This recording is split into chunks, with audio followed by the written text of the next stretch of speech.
Aleluia, louvado seja o nome do Senhor por mais essa oportunidade que nós temos de estar na presença dEle. Glória a Deus.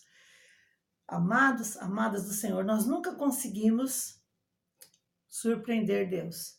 Nunca. Mas o Senhor sempre, sempre nos surpreende. Ele sempre nos surpreende de alguma maneira.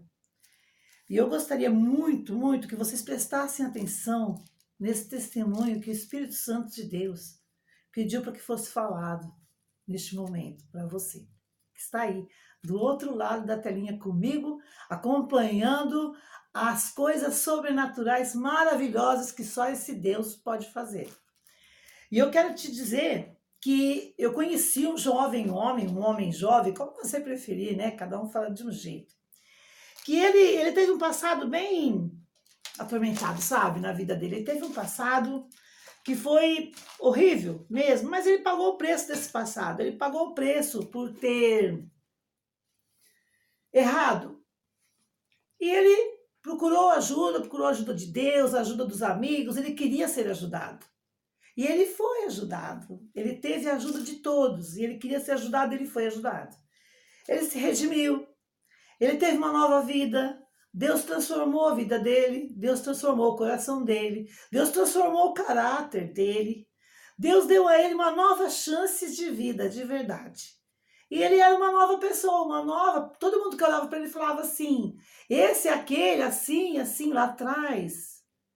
E todo mundo falava, não é mais, porque agora ele é uma outra pessoa, ele mudou muito. E é isso que mostra para mim, para você e para todo mundo, quando nós temos uma mudança no nosso interior. É isso, porque as pessoas percebem que há algo diferente em você e em mim.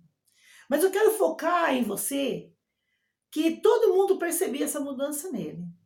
Ele quis ajuda, e ele teve. Mas muitas pessoas não querem ajuda.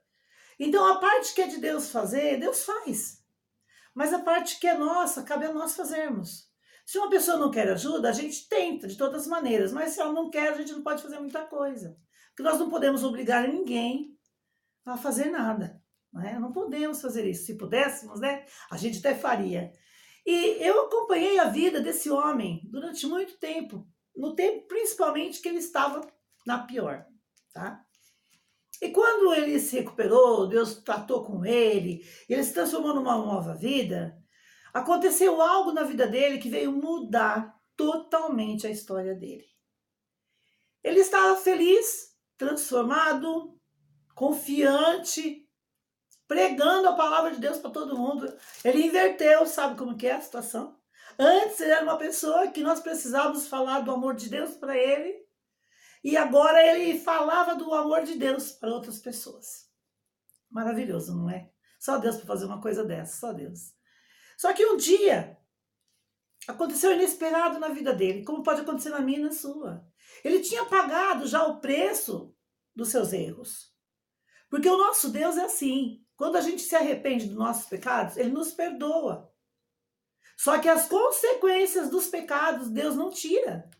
E tem muita gente que esquece isso. Deus perdoa os nossos pecados, mas não tira as nossas consequências. Nós pagamos pelas consequências dos nossos erros, dos nossos atos. E ele pagou por todos os dele. Só que teve um dia em que ele foi pego em flagrante. E não tinha como se explicar. Só que o passado dele o condenava. E por causa desse passado, ele foi preso. Ele não teve nem chance de se explicar, porque não tinha como se explicar. E muitas vezes o passado fala ainda na vida de muita gente, pesa ainda na vida de muita gente.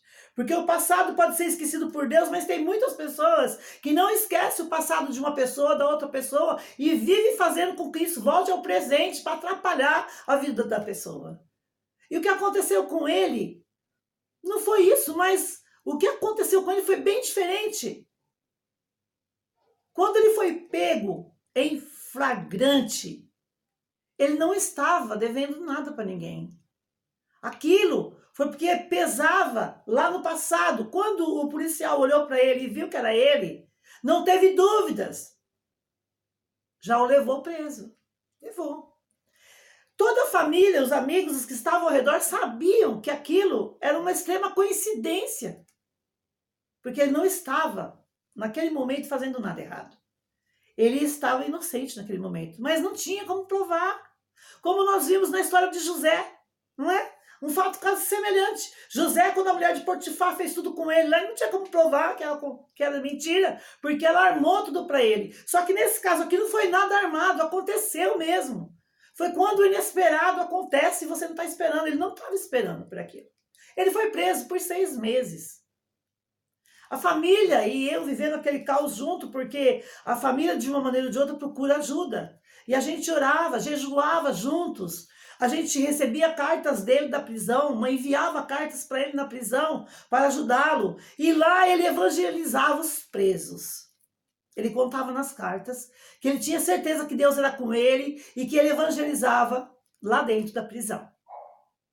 Isso é maravilhoso. Então, quando estava chegando na época do julgamento dele, nós orando, esperando aquele momento tão aguardado do julgamento, porque as pessoas que tinham que ir lá depor já tinham ido, né? Os policiais também que fizeram a sua parte, muito bem feita. Glória a Deus por isso, pela vida desses profissionais também.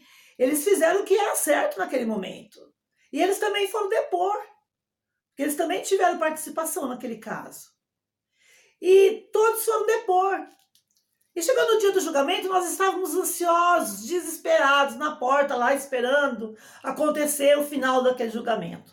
Só que um dia antes de acontecer o julgamento, como nós estávamos em oração, pedindo a Deus, pela misericórdia de Deus, porque nós sabemos que o nosso juiz é aquele que está lá em cima. Ele é o justo juiz. Mas o juiz aqui da terra, ele também tem que ser governado por Deus, porque senão ele também faz injustiças por causa das provas que são dadas a ele. Ele age de acordo com as provas. Só que nós sabíamos que tinha provas a favor da vida daquele homem. Só que não sabíamos até que ponto o juiz saberia daquelas provas, né? Nós não estávamos cientes disso. A advogada só dizia que eles tinham sido ouvidos, só isso. E no dia do julgamento nós ficamos plantados mais de 4 horas na frente do fórum. Todas as pessoas que iam ser julgadas naquele dia chegavam, menos ele. Então começou a bater aquela ansiedade, começou a bater aquela inquietação na família, porque a família inteira estava lá, eu estava lá, porque eu estava vivendo aquilo junto com aquela família, porque é uma dor horrível, é uma dor terrível, que eu não desejo para ninguém, mas eu estava lá junto com a família, vivendo aquele drama com elas, esperando o julgamento. Só que um dia antes, o Senhor havia falado para nós, em oração, que ele seria absolvido e que no dia do julgamento ele não seria condenado. E quando ele recebeu esse recado, ele arrumou a mala lá na prisão. Ele ficou tão confiante, sabendo que aquilo era verdadeiro, que vinha de Deus, que ele arrumou a mala e ficou com a mala pronta. Só que todo mundo chegava naquele julgamento, para aquele julgamento, para os outros julgamentos de outras pessoas que tinham que ser julgadas, menos ele. Ele não chegava. O horário do julgamento dele era 13h30.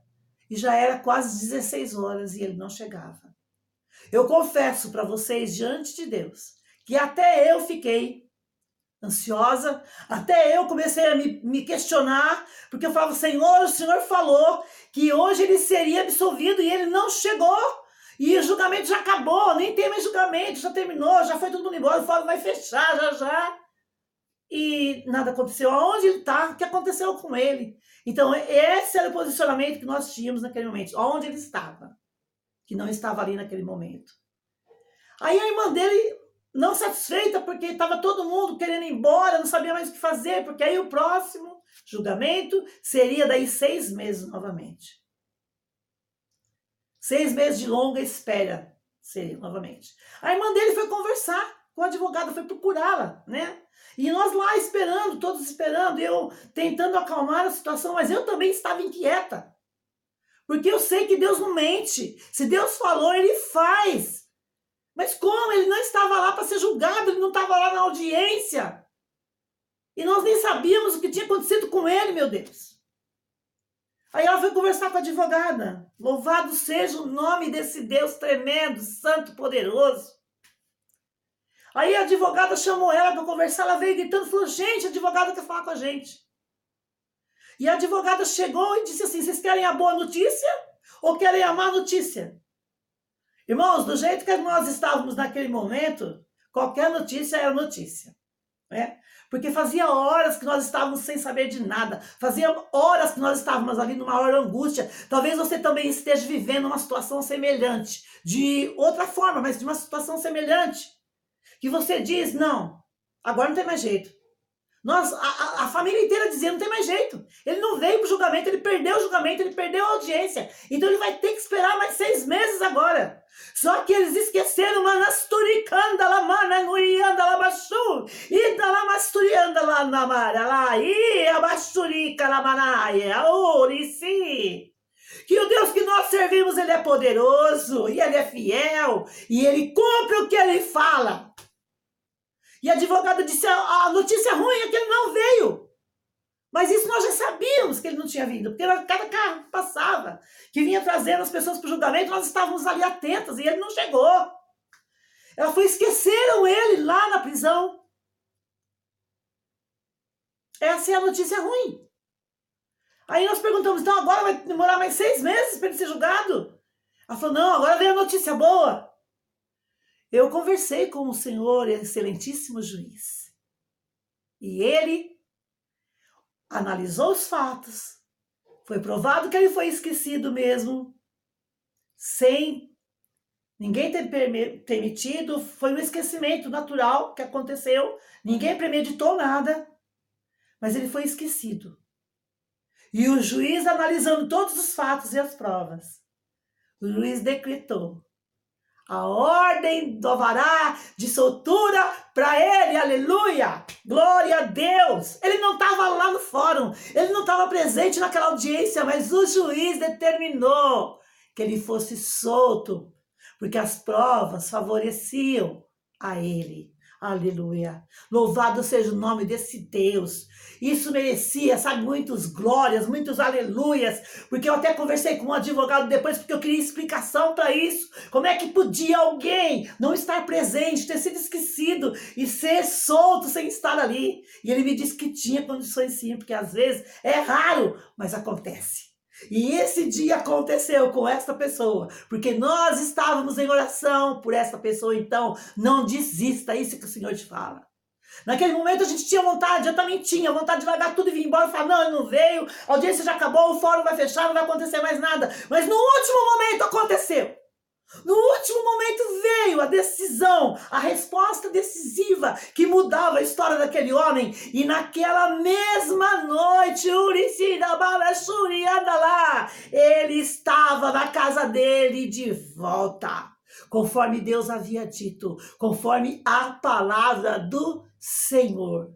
Louvado seja o nome do Senhor. Glorifique o nome do Senhor onde você está. Chegou no último. Você está achando que não tem mais jeito. Nós também achávamos. Mas Deus entrou com providência. No último instante. Já tinha até passado do último instante. Deus é Deus de providência, querido. Ó, beijo no teu coração, beijo na tua vida, beijo na tua história. Que isso possa edificar a tua fé, edificar você, teu coração, tua alma, teu espírito. Nosso tempo está acabando, mas o nome do Senhor seja glorificado. Você compartilha esse vídeo, se inscreva no canal, dê seu like aí, dê o seu joinha se você estiver gostando dos nossos vídeos e nos ajude nessa obra em nome do Pai, do Filho e do Espírito Santo do Senhor. Louvado seja o nome do nosso Deus para sempre. Glórias a ti, Senhor, porque tu és santo. Glória a Deus. Até mais. Fiquem na paz de Cristo. Aleluia.